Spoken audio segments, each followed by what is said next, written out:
So Dyne stops shooting, and the two old friends, then they point their gun arms at each other, with Dyne ready to settle this like long festering score, right?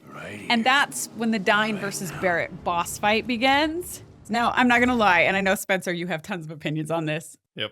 Understandably so. So I thought that this fight was pretty dang challenging. And honestly, it was challenging because I'd never really thought of Barret as a solo fighter. I'm not used to fighting with him as a solo fighter. He's really slow to move. His dodge is like slow motion rolling, right? He's not known for magic. He's not good at healing. And he's always just been this supporting range fighter. So to be solo with him in a boss fight was really tough. It was so hard. Yeah, it was so hard. And like, I should have known going into this that this is going to turn into this solo boss fight. But because I didn't think much about it, I guess I was too involved in the story or something.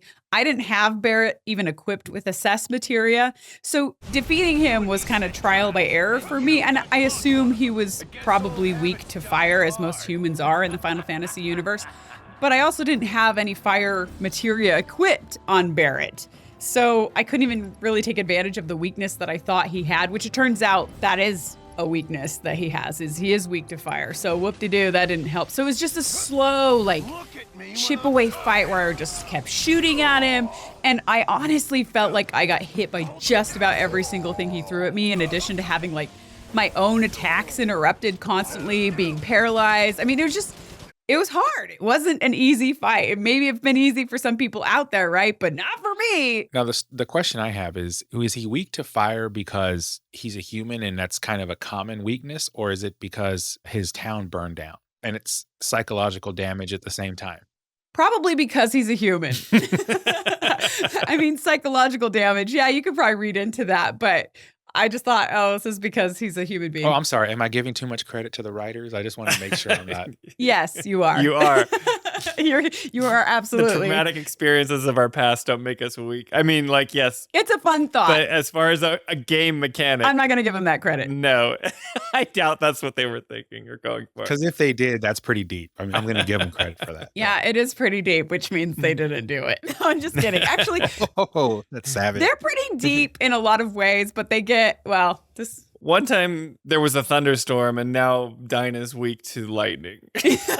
Just kidding. I'm kidding. That's awesome. That sounds about right. No, I get it. Like the fire burning down. Yeah. This fight for me was just unlike, I think I mentioned it. It was, to me, it was the most boring one I've been to thus far. Now, granted, remember, I play in story mode. You play in story mode. I'm playing normal mode, and Spencer's playing in hard mode. Yeah. So we're going to talk through all of this. You know what it did remind me of, though, was the Titan fight in 16.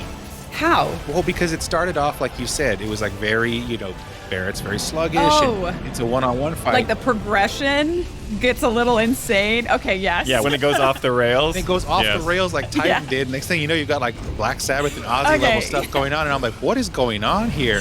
Right. And tentacles coming out of Titan and Dyne for some reason. Yeah, the evolution of the fight was hilarious. It was too much. It makes no sense. Like, it starts out with Dyne shooting at us, and then eventually it phases into Dyne, to your point, Ernest, like somehow turning his gun into like a giant magnet and then attracting all kinds of debris to form this like giant debris arm and then debris tentacles. But then it doesn't just stop like with the magnet and like debris.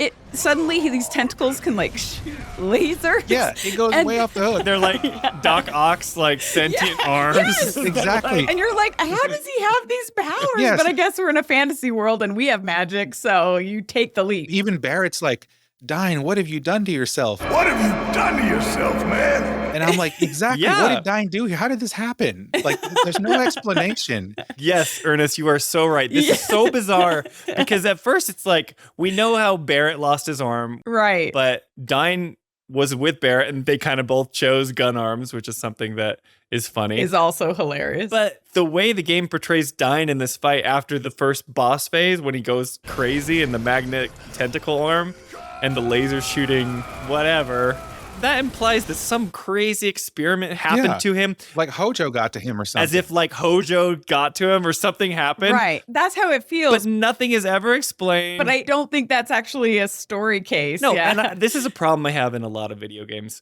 many times, I don't know, in like all the games that I've played, they just want to ramp up the difficulty, the spectacle. They want to make it huge. And like Ernest was saying, Final Fantasy XVI's Titan Lost fight was insane, awful for this reason. I don't know, like some people love it and they're like, what a crazy spectacle. But just because you can have this spectacle doesn't mean it's good. Right. So when Dyne's going off and being crazy with this is just ridiculous and it's never explained.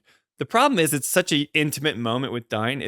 You got the backstory and you have this intimate moment where he's kind of insane. He's talking about people that aren't there. Right. And it's this cool, standoff fight where, both of them have their gun arms aimed on each other. It's a weird fight because we've never fought with Barret like this before. Yes. Yeah. I agree with Jolie with all the weird takes of why would the developers put two ranged fighters versus each other and Barret is so slow. Well, that's the thing, right? Like the way they set it up, like you're in the middle of this desert in this like shanty place and you got two guys with gun arms. It's almost like an old Western. It does feel like a Western. I think that's what they're going for, which is actually really cool. I agree. And then all of a sudden it goes Magneto from the X-Men. Exactly. Right. And I'm like, whoa, what happened here? Yes. And I mean, like Spencer's describing, the moments before this fight are so human because everything that happens around Dyne that makes him interesting are his human qualities, the very intimate, personal qualities. And so when he sprouts Doc Ock tentacles and starts shooting lasers at you, you're a little taken out of it. Well, I wouldn't have a problem with this if that kind of was what led to his insanity, right? Like if there was a story reason. Because we don't really know what happened to him. Yeah, I mean, but they don't have time to talk about this. Yeah. We're already in the weeds so far. I like this part in the story. I feel like this is when Final Fantasy Rebirth really starts to get its footing. Yeah, get its footing. It's like, this is the time when I'm starting to get very invested in Barret's backstory, obviously, because that's what they're talking about. But up until this point, we've kind of just gone on adventures. We're in Calm. We're in the grasslands, right? Things are happening in Chapter 3, going through the Mithril Mines.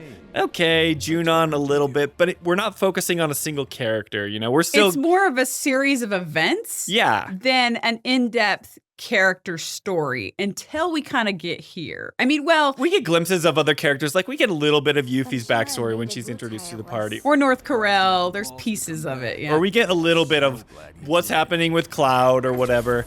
But this is really diving deep into Barret's character. And I remember playing this for the first time. I was invested. Me too. The most invested I had ever been up until this point in the game. Totally agree. It's very cool. So, yeah, I like these intimate moments.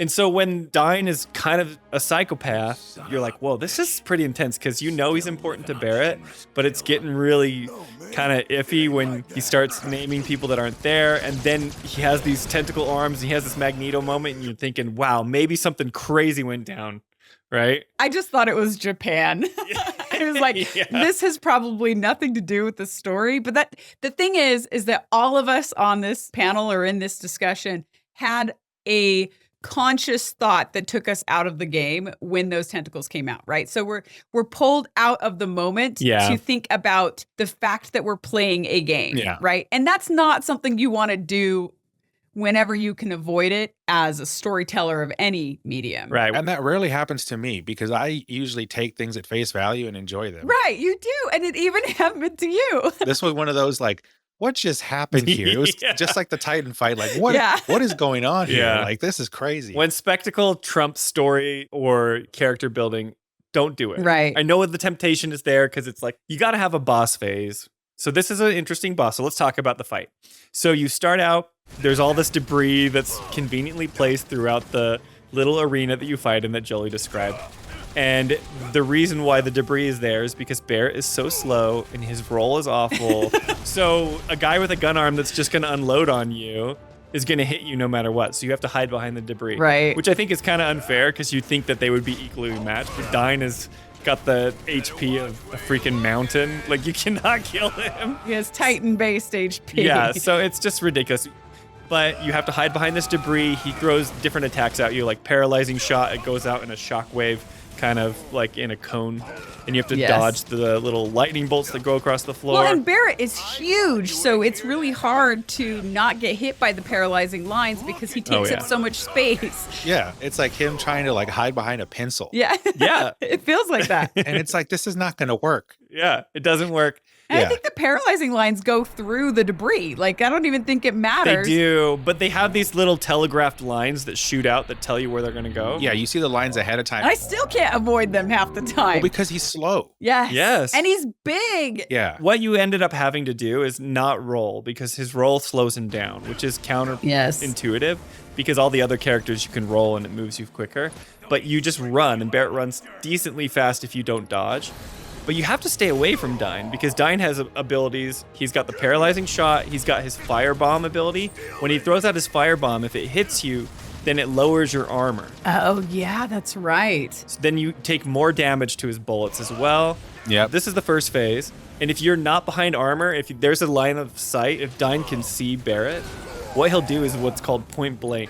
And he'll run and charge Barret and like literally just shove his gun arm into his chest and just do this massive amount of damage to Barret. Yes. So you always have to be placing yourself behind debris. That's the first phase. The second phase, he has a little cutscene where he goes crazy. He's like, and he shoots out. They're like mines. It's smart because the mechanics of the game are telling the player stay away from him. But then it makes it harder because he puts these mines on the outskirts where you would be hiding from him. Where you would be hiding. So then you kind of have to dodge these mines and avoid these attacks, which are tricky. And then he has something, I forget what it's called, but he does like this big death ray and it blows up the debris. So you can't even hide behind something. You can't hide anymore. And that behavior, those mines, and that is exactly what one of Hojo's little electric devices would do. Oh, sure. Yeah, it does feel like he has all this tech. So I'm sitting here like, how is Hojo involved in this? It feels like Hojo got a hold of him. I don't think he did. I just think this is Japan, but I agree. Like, it feels that way. And it feels, I was just getting hammered. I was getting hit by everything. But because I'm playing on normal mode, I'm actually able to heal, right? Because you can use potions. Because I can use potions. And to be honest with you, maybe up until this point, middle of chapter 8, I had probably used 1 mega potion, maybe 2 of the whole entire game up until this point. And then I fight Dyne, and I used 15 to 20 mega potions on that fight alone, and which is insane. And I remember thinking as I was playing Dyne, I'm like, oh man, Spencer's going to do this on hard mode soon. How in the world is he going to do this? And do you remember what I said, Spencer? Because, okay, I remember this. We have to talk about this. So Spencer was reviewing this chapter and he was going to replay it, but in hard mode. And it was just a couple days before he started filming the chapter 8 conversation. And I said, man, I don't know how you're going to do the Dyne fight. And Spencer was very confident. I got this. I was a little smug. Yeah, he was a little smug. And I'm like, okay, I guess we'll see. And when it was time to fight Dyne, I was in the room and got to watch a lot of it. How many times did it take? Oh, I don't know, over 20. No way, he hit me! I'm far enough away! Oh. But it's understandable that it took that many times because it's super cheap when you're on hard mode because you can't heal. Yeah. But it was like insanely difficult. Yeah. And hilarious. And Spencer was swearing and I was laughing and kind of trying to sleep. And I happen to look back and I see Jolie filming me from her bed. She's going to put the clip in here. Sitting back, kind of like, just like, of course I was filming him. Let's get this on camera. Can I block it? Sweet. I'm just gonna die. Shit damn hell.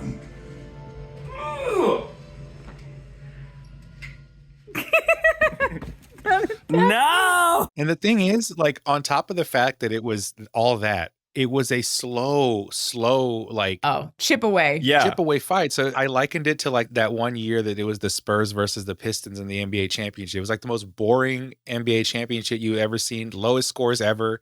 Right. It was horrible. Yeah, you weren't doing big damage to him. And you did that 20 times. That's dedication. Oh, yeah. It was so long. And you can't skip the cutscenes. You can skip the first one, but then the intermittent cutscenes, you can hold R2, which fast forwards it. Well, I think that was a patch too. Yeah. So I think now that it's patched, you can fast forward, but you have to watch it just in fast motion, which is really awkward looking, by the way, to watch those cutscenes in fast motion because Dyne's like wigging out these. Anyway, I thought it was hilarious.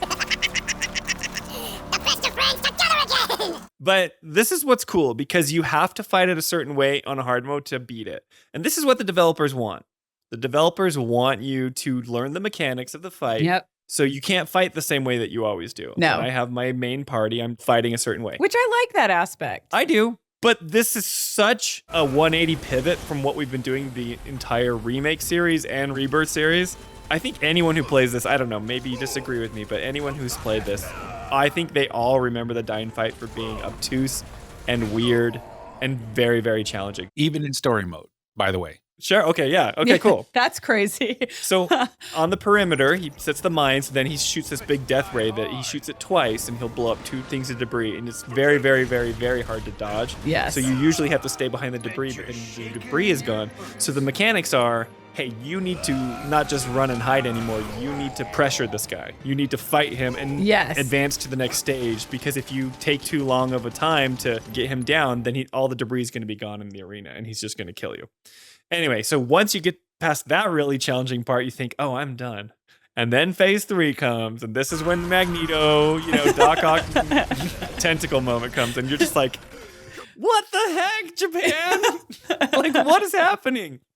It was very strange, and I was very confused. But yes, in hard mode, I was just desperation, just trying to kill him as fast as I could. There's mechanics, like you can, when he's doing his big 8 tentacle things, it tells you in the assess, it says if you like destroy his appendages, then it will pressure him. Pressures him. Which is good to do, but it's so hard. You're just running for your life most of the time because all the debris is gone at this point. And what's weird is how they shift between the different fights, because like I remember earlier on in the game, I was absolutely focusing a lot on like pressuring and staggering. And then for a while, I just kind of forgot about it. And then all of a sudden in this fight, like you said, it becomes critical again. So I can't figure out it's vital what the discrepancy between all those different fights are. If you could pressure him quicker, so I used fire materia, and fire does help pressure him quicker.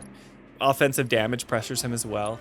And in those moments, it's super tricky. Like at the 3rd phase, you're kind of running for your life and hoping that you can survive his big attacks, because there's multiple attacks. There's ones where he has all his magnetic, debris tentacle arms that shoot lasers. But if you try and dodge them, it's like kind of bad, and some of them will paralyze you. So what I found out is if you run close to him, then he'll put down his tentacle arms, and then he does this big attack where he smashes the ground, and it's like an AoE attack. Yes. But that cancels his attack, so you can kind of bait him out. You run closer, and then he stops doing the tentacle arms, and you run back before he does the big AoE thing. Anyway, long story short, it was very hard on hard mode. This is the most difficult fight I've had in the game up to this point. And I don't know, I know that there's some notorious fights at the very end on the Gilgamesh Island that we haven't got to, where you have to fight 2 summon bosses at the same time. Yeah. And I imagine those will be very difficult on hard mode, but I don't even know if there'll be a more difficult fight than this. Yeah, it's hard. I mean, even on normal mode, it was hard. And I managed to beat him in the first try, but it was a 13-minute fight. Like, it took a long time being such a slog. Yeah. And when you're on hard mode and you don't have mega potions and everything is more difficult, like, oh man, it's going to be a challenge. And that's, the developers want you to learn exactly what you just talked about, right? Which is exactly what the small little pattern moments are, and then how to overcome the boss that way. But learning those patterns literally can take hours to figure out. And when you're getting your butt handed to you for hours, it's really an angering experience. Mm-hmm. And this is the last thing I'll say, but I sound like a broken record. The thing I don't like about Rebirth's combat, I think it's amazing, and I appreciate all these intricate mechanics. The problem is, I hate when a game forces you to die over and over and over again in order to learn these phases. And I know that's true for most video games. That's mostly just hard mode, though. But no. If we wanted that, we would have bought a Souls game. But that's the thing. I was going to say, I've played Dark Souls, and it doesn't even feel like Dark Souls. Dark Souls, when you lose, you feel like it's your fault. When you lose in Rebirth, it feels like, oh, I had to die. It's the game's fault. Like the game is forcing me to die multiple times until I can not just learn the patterns like you do in Dark Souls or the telegraphed attacks. It's got a similar feeling, but when you go in and it tells you like what you should do to assess, you can't assess an enemy in Dark Souls. You can't be like, let's pause the combat and see what this boss is weak to. The whole point of Dark Souls is to rinse and repeat, and kind of learn.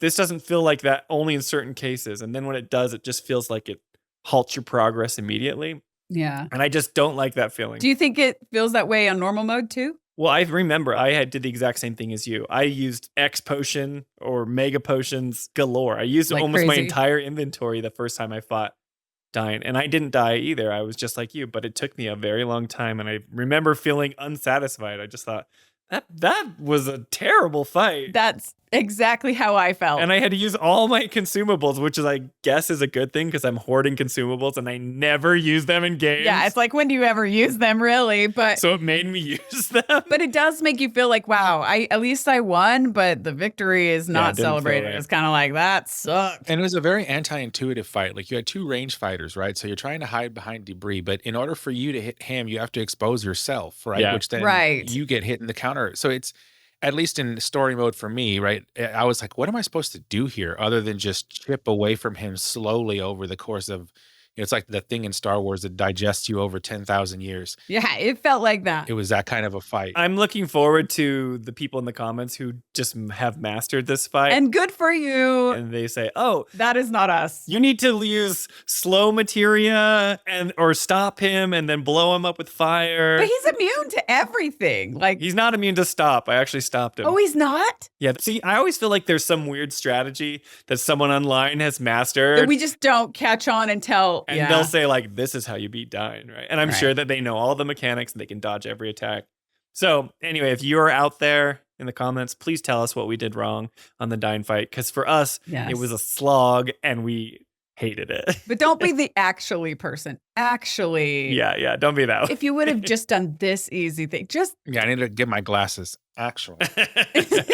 yeah, don't be that person, because those people are annoying, whether they're right or not. Anyway, those are my thoughts on the fight. So Yeah, it was hard. It was hard.